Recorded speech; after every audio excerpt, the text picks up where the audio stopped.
Water cooler का complete mechanical system बिल्कुल बन के तैयार है। अभी हम इसमें गैस भी चार्ज करेंगे। यहाँ पर सबसे पहले देखेंगे ये इसका कंप्रेसर मोटर है और यहाँ पर जो हमने कंप्रेसर प्रयोग किया है वो 57 नंबर का कंप्रेसर है। अब यहाँ से कंप्रेसर के डिस्चार्ज लाइन से गैस निकल करके जा रही है और यहाँ पर लगा दिया गया है कंडेंसर। और ये जो कंडेंसर है फिन्स ट्यूब टाइप कंडेंसर है, देखिए बिल्कुल यहाँ पर बनाया गया है। और कंडेंसर के बाद ये जो नीचे से पाइप आउट हुई है, इस पाइप का दूसरा पॉइंट यहाँ पर जोड़ा गया और ये फिल्टर लगाया गया और फिल्टर को 90 डिग्री में लगाया गया है। फिल्टर के बाद यहाँ पर कैपिलरी ट्यूब लगाई गई है जो कि मोटी साइज है, फ्रिज से मोटी है, 0.54 का है। और कैपिलरी ट्यूब के बाद यहां से गैस निकल करके जाएगी, देखिए यहां से इन करवाएगा और ये बनाया गया है एवापोरेटर। और एवापोरेटर के अंदर पूरा क्वाइल लपेट करके बनाया गया है। अंदर दिखाइएगा, यहां पर देख सकते हैं बिल्कुल क्वाइल लपेट करके 1/4 साइज की कॉपर पाइप से बनाए हैं। ये पूरा एवापोरेटर का काम करेगा, यानी कूलिंग क्वाइल का काम करेगा। और यहां से जो दूसरी पाइप आएगी वो यहां से निकल करके आएगी, देख सकते हैं बिल्कुल इस तरह से लाया गया है और ये लाया गया है कंप्रेसर के सक्शन लाइन में जोड़ दिया गया है। तो ये मैकेनिकल पार्ट कंप्लीट है। अब हम इसमें क्या करेंगे,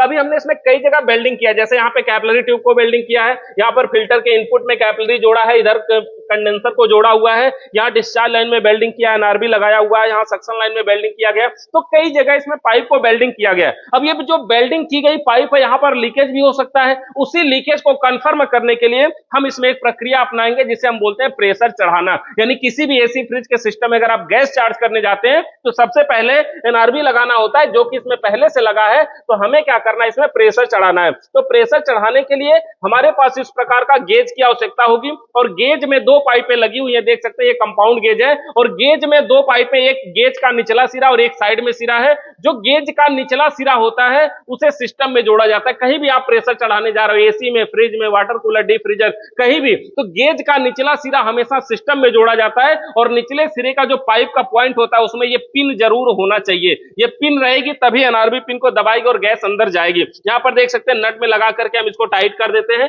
गेज के निचले सिरे को यहाँ पर लगा करके हमने इसको टाइट कर दिया और गेज का जो इनपुट वाला साइड वाला सिरा है उसे हम जोड़ते हैं। हमारे पास प्रेशर वैक्यूम पंप है, यहाँ पर देख सकते हैं ये प्रेशर वैक्यूम पंप है, थोड़ी देर पहले चलाया गया था इसलिए ऐसा है। यहाँ पर देख सकते हैं ये इसका डिस्चार्ज लाइन है, तो इसी डिस्चार्ज लाइन में हम जोड़ेंगे क्योंकि अभी हमें इसमें प्रेशर भरना है। जब हमें निकालना होगा, जब हमें वैक्यूम करना होगा, तो इसी पाइप को निकाल करके हम सक्शन लाइन में जोड़ देते हैं। फिलहाल हम इसको यहाँ पर जोड़ देते हैं डिस्चार्ज लाइन में। अब यहाँ पर देख सकते हैं पाइप कैसे जुड़ी हुई है। ये हमारा प्रेशर वैक्यूम पंप है, यहां से एक पाइप जुड़ी हुई है, प्रेशर वैक्यूम पंप से एक पाइप जुड़ी हुई है और ये वाली पाइप गई है गेज के साइड वाले में। और गेज का जो निचला सिरा है वो जुड़ा है हमारे वाटर कूलर के कंप्रेसर मोटर के चार्जिंग लाइन में, जो एनआरबी वाल्व लगा है वहां पर। अब हम इस प्रेशर वैक्यूम पंप को ऑन करते हैं, चालू करते हैं। यहाँ पर देख सकते हैं हमारे पास ये बोर्ड लगा हुआ है, इस बोर्ड से हम इसको सप्लाई दे देते हैं। स्विच को ऑन करते हैं, ऑन करने के बाद इसके अंदर भी एक स्विच है यहाँ पर और इस स्विच को भी ऑन करते हैं। जैसे ही ऑन करेंगे ये हमारा चालू हो गया और गेज का हैंडल ढीला होना चाहिए। जब हैंडल ढीला रहेगा तो सुई देख सकते हैं ऊपर बढ़ना शुरू हो जाएगी। और ये जब सुई ऊपर बढ़ेगी, अगर कहीं बारीक लीकेज और बड़ा लीकेज होगा तो वो अभी पता चलने लगेगा, और अगर कहीं बारीक लीकेज होगा तो पूरा प्रेशर भरने के बाद पता चलेगा। यहाँ पर देख सकते हैं कहीं से लीकेज लग रहा है, आवाज आ रही है यहाँ पर। तो यहाँ पे देख सकते हैं इस जगह पे लीकेज है, बड़ा लीकेज है, हमें कोई झाग वगैरह लगाने की जरूरत नहीं है। तो पहले हम इस लीकेज को सही करते हैं, उसके बाद फिर से वापस प्रेशर चढ़ाएंगे और गैस जो इसमें भरी है उसको उड़ा देते हैं। और उड़ाने के बाद फिर से हम उसको वेल्डिंग करके सही करते हैं और सही करने के बाद हम फिर से प्रेशर चढ़ा करके चेक करेंगे। तो यहाँ पर हम इसको वेल्डिंग करके वापस से बढ़िया से जोड़ देते हैं। तो देख सकते हैं हमने दोबारा वेल्डिंग करके इसको बढ़िया से जोड़ दिया है और फिर से प्रेशर चढ़ाने की प्रक्रिया को शुरू कर दिया। यहाँ पर देख सकते हैं प्रेशर 60 psi तक चढ़ चुका है और ये प्रेशर अभी आगे बढ़ रहा है। इसको लगभग 150 तक हम इसको चढ़ाएंगे। यहाँ पर देख सकते हैं 140 के बाद ये जो 160 लिखा है यहाँ तक लगभग प्रेशर चढ़ाएंगे, उसके बाद हैंडल को बंद करेंगे। तो देख सकते हैं लगभग 160 psi प्रेशर इसमें चढ़ चुका है, 160 हो भी गया। हम इसके हैंडल को बंद कर देते हैं और हैंडल को बंद करने के बाद वैक्यूम प्रेशर पंप को भी इसको बंद कर देते हैं और बंद करने के बाद यहां से पाइप को भी खोल के निकाल लेते हैं। निकालने के बाद अब इसके अंदर बड़ा लीकेज तो नहीं है जो डायरेक्ट कहीं सुनाई दे। अब इसके अंदर हो सकता है अगर लीकेज होगा तो बिल्कुल बारीक लीकेज होगा। यहाँ पर हम सुई को बिल्कुल बढ़िया से ध्यान देंगे कि हमने 160 psi प्रेशर चढ़ा लिया है।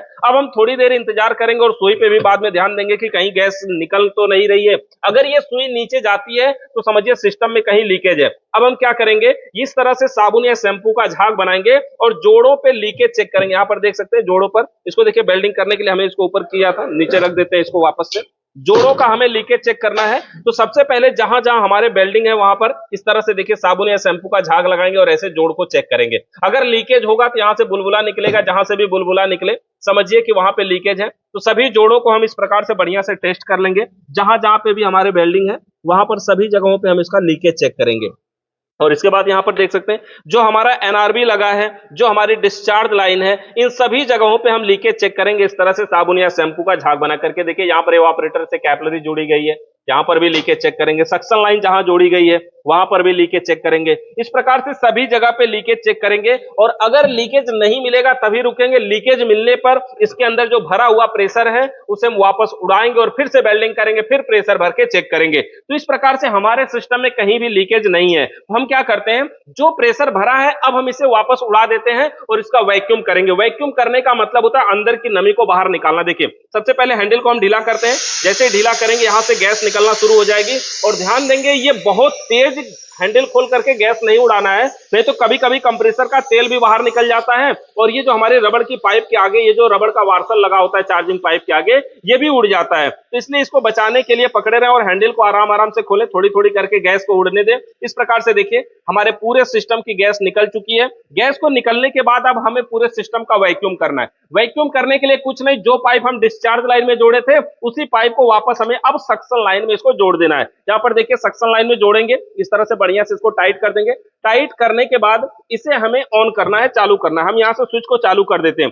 गेज की सुई देखेंगे 0 पे है और ये 0 से नीचे जाएगी, मतलब माइनस की तरफ जाएगी और ये -30 की तरफ तो 1-2 मिनट के अंदर ही चली जाती है। लेकिन फिर भी कम से कम इसे 5 मिनट बढ़िया से वैक्यूम करना होता है ताकि गैस चार्ज करते समय चोक वगैरह होने की समस्या ना हो। क्योंकि देखिए वैक्यूम करने के लिए 5 मिनट करेंगे ना तो ये वैक्यूम पंप सबसे बेस्ट होता है, ये वाला नहीं, मतलब जिसमें प्रेशर और वैक्यूम दोनों का ऑप्शन है, ये वाला नहीं। जो हमारा नॉर्मल वैक्यूम पंप होता है वो सबसे बेस्ट होता है, सबसे अच्छा होता है। देख सकते हैं प्रेशर वैक्यूम पंप को हमने निकाल करके यहाँ पे रख दिया और अभी हमने वैक्यूम पंप ही लगा लिया है बढ़िया से वैक्यूम करने के लिए। और ये बढ़िया से वैक्यूम हो भी चुका है, सुई -30 पे पूरी तरह से पहुंच चुकी है। हैंडल को बंद करेंगे बढ़िया से और हैंडल बंद करने के बाद वैक्यूम पंप को भी बंद कर देंगे। वैक्यूम पंप को बंद करने के बाद यहाँ से वैक्यूम पंप से हम चार्जिंग पाइप को खोल लेंगे और चार्जिंग पाइप को जो खोले हैं इसी चार्जिंग पाइप को अपने रेफ्रिजरेंट सिलेंडर में जोड़ देंगे। ये रेफ्रिजरेंट सिलेंडर है यानी जिसमें हमारा गैस है। यहाँ पर जो हम गैस प्रयोग करने जा रहे हैं R134A। तो यहाँ पर देख सकते हैं इसको हमने लगा लिया है बढ़िया से। और हम सबसे पहले क्या करेंगे यहाँ पे कि ये जो गैस है हमारी, इस गैस को थोड़ा सा वाल्व को ढीला करेंगे। ढीला का मतलब ये टाइट करने से गैस निकलती है, तो इसको हम थोड़ा टाइट करेंगे। टाइट करने से क्या होगा कि गैस निकल करके इस पाइपों में जाएगी। देख सकते हैं गैस निकल के पाइपों में पहुंची होगी। अब हम क्या करेंगे, ये जो गैस का जो दूसरी पाइप है यानी ये जो गैस आई है, ये जो पाइप है जो गेज में इन हुआ है, यहां से ढीला करके थोड़ी सी गैस उड़ाएंगे। देख सकते हैं यहाँ पर भाप के जैसा व्हाइट कलर का उड़ता हुआ दिखाई देने लगेगा, देख सकते हैं इस तरह से। तो समझिए गैस उड़ रही है। जब गैस उड़ने लगे तो हम, इसका मतलब ये हुआ कि ये जो पाइप है इस पाइप का वैक्यूम करने के लिए, मतलब इस पाइप में बाहर की हवा रह गई थी, उस हवा को उड़ाने के लिए हम ये गैस थोड़ी सी उड़ाए हैं। अब क्या करेंगे, यहां से हैंडल को ढीला करेंगे। जैसे ही हैंडल ढीला करेंगे देखेंगे गेज की सुई ऊपर बढ़ेगी और ऊपर बढ़ेगी तो फिर से नीचे आ जाएगी। देख सकते हैं ढीला करेंगे तो ऊपर बढ़ेगी और जब बंद करेंगे हैंडल को तो फिर से सुई नीचे आएगी। लेकिन अब की बार माइनस में नहीं आई है, 0 से थोड़ा ऊपर है। एक बार फिर से थोड़ा सा ढीला करते हैं और फिर से इसको बंद करते हैं तो अब की बार देखेंगे ये लगभग 20 पे सुई रुक रही है। यहाँ पे देख सकते हैं लगभग 20 पे सुई रुक चुकी है। अब हम क्या करेंगे, जो हमारे वाटर कूलर का जो हमने कंप्रेसर बनाया हुआ है, इस कंप्रेसर को हमें चालू करना है। इसको ऑन करने के लिए हमारे पास ये है रिले और ओएलपी। तो सबसे पहले ओएलपी को लगाते हैं, एक तार ओएलपी में लगेगा और इसका जो कॉमन वाला पॉइंट है यहां पर दिखाइए, इस साइड से देख सकते हैं कॉमन वाला जो पॉइंट है वो नीचे है। इसका मतलब ओएलपी लगेगा यहां पर नीचे की साइड में, देख सकते हैं ये ओएलपी लग जाएगा। और उसके बाद रनिंग और स्टार्टिंग का जो पॉइंट है ऊपर है, दोनों सुराखों को देखते हुए इस तरह से हमें लगा देना है। दोनों को लगाने के बाद हमारी जो मेन सप्लाई है, मेन लीड है, इसको हमें इसके साथ कनेक्ट करना है। तो एक तार को यहां पर हम ओएलपी के साथ कनेक्ट कर देंगे, यानी एक पिन को ओएलपी में लगा देंगे, एक पिन को रिले के राइट साइड में लगाना है, दाहिने साइड में लगाना है। ये ध्यान देंगे, जरूरी है कि राइट साइड में ही लगना चाहिए, लेफ्ट में नहीं होना चाहिए। अब यहां पे नजदीक से देख सकते हैं कि एक तार को हमने ओएलपी में लगाया हुआ है और दूसरे तार को रिले के दाहिने साइड में लगाया हुआ है। अब ये कनेक्शन देने के लिए बिल्कुल तैयार है। अब हम इसमें सप्लाई देते हैं और कंप्रेसर मोटर को चालू करते हैं। इसको बंद करते हैं, यहां पर लगा देते हैं और स्विच को चालू करते हैं। जैसे ही चालू करेंगे कंप्रेसर मोटर चालू हो जाएगा और चालू होते ही ये जो गेज की सुई है, ये जो 20 पे अभी पड़ी हुई है, ये सुई नीचे आ जाएगी। देखिए हमने स्विच को ऑन करते हैं बोर्ड की, जैसे स्विच को ऑन किया, देखिए सुई नीचे आने लगी है और कंप्रेसर मोटर हमारा चालू हो चुका है। और यहां पर देख सकते हैं ये सुई नीचे आ रही है, नीचे आ रही है, अभी लगभग ये 0 पे आने वाली है। देखिए 0 से अभी ऊपर ही रुक गई है। देखिए यहीं पे ध्यान देना जरूरी है कि गैस चार्जिंग का मेन प्रोसेस जो है वो यही है कि ये सुई नीचे आ रही है तो नीचे कितना आ रही है। थोड़ी देर इसे चलने देते हैं, चलने देने के बाद देखते हैं कि ये कितना नीचे आ रही है। इसको पहुंचाना कितना है, तो R134 का रनिंग प्रेशर जो होता है वो 12 से 15 होता है। ये सुई अभी 0 से थोड़ा सा ऊपर है लेकिन 10 पे नहीं है। थोड़ा सा और यहां से हम हैंडल को ढीला करते हैं और गैस को खोलते हैं। जैसे गैस को खोलेंगे सुई ऊपर जाएगी, फिर से हम हैंडल को बंद कर देते हैं। यहां पर देखिए अब सुई लगभग हमारा 10 के करीब रुकने लगी है। यहां पर देख सकते हैं सुई 10 पे है, थोड़ी देर चलने देते हैं और अगर नीचे आती है तो देखते हैं, नहीं तो सुई अभी 10 पे आ चुकी है। अब हमें कहां करना है इसको, 12 से 15। सुई लगभग 20 पे रुकी हुई है इस समय, थोड़ी देर चलने देंगे, सुई लगभग नीचे आ जाएगी। नहीं आएगी तो हम थोड़ी सी गैस उड़ा भी सकते हैं। यहां पर इसी पे अभी रहने देते हैं लगभग और थोड़ी देर चलने देते हैं। और जब सुई 12 से 15 17 तक लगभग पहुंच जाएगी तो क्या होगा, पाइपों को टच करेंगे तो जो ये कंडेंसर है ये गर्म होने लगेगा। ये इसका कंडेंसर है और इस कंडेंसर की जो पाइपें हैं वो गर्म होने लगेंगी और एवापोरेटर की पाइपें ठंडी होने लगेगी और इस पाइपों के ऊपर हमें बर्फ भी दिखाई देने लगेगी। ये वाली जो पाइप है देखिए जिसमें कैपिलरी ट्यूब जुड़ी है, इसी के ऊपर हमें बर्फ दिखाई देगी। ये दूसरी वाली पे नहीं, इनपुट वाली पाइप पे हमें बर्फ दिखाई देने लगेगी। ये पाइप ठंडी होने लगी अभी से, थोड़ा देर आप और रुकेंगे, अभी देखेंगे इसके ऊपर नमी दिखाई देगी, पानी दिखाई देगा। तो सुई लगभग हमारा 12 से 15 पे है। उससे पहले हम क्या करते हैं, हैंडल को पूरी तरह से ढीला कर देते हैं ताकि अब इस कैन से गैस निकल के आगे ना जाए। और अगर आगे हमें और गैस बढ़ाना है तो इस पाइप के अंदर थोड़ी सी गैस बची रहती है, इस गैस को भी हम इसके अंदर बढ़ा देते हैं। हम थोड़ा सा इसमें रनिंग प्रेशर जो बढ़ा करके रखते हैं और देखते हैं कि क्या होता है। देखिए पाइप की भी थोड़ी सी गैस थी, उसको भी हमने अंदर कर दिया। अब यहां से हैंडल को टाइट कर देते हैं और हैंडल को टाइट करने के बाद इस कैन को हम इसमें से बाहर निकाल सकते हैं। तो इस प्रकार से इस कैन को खोल करके हम बिल्कुल बाहर निकाल लेते हैं। गैस चार्जिंग का हमारा प्रोसेस हो जाएगा और थोड़ी देर वेट करेंगे। कंडेंसर हमारा बिल्कुल गर्म होने लगा है, बढ़िया गर्म हो रहा है और एवापोरेटर भी हमारा ठंडा हो रहा है। तो इस प्रकार से हमारे गैस चार्जिंग का प्रोसेस कंप्लीट हो जाएगा। यहां पर देख सकते हैं कूलिंग भी कर रहा है और एवापोरेटर के पास बढ़िया आवाज भी आ रही है। इसके अंदर की आवाज सुनिए,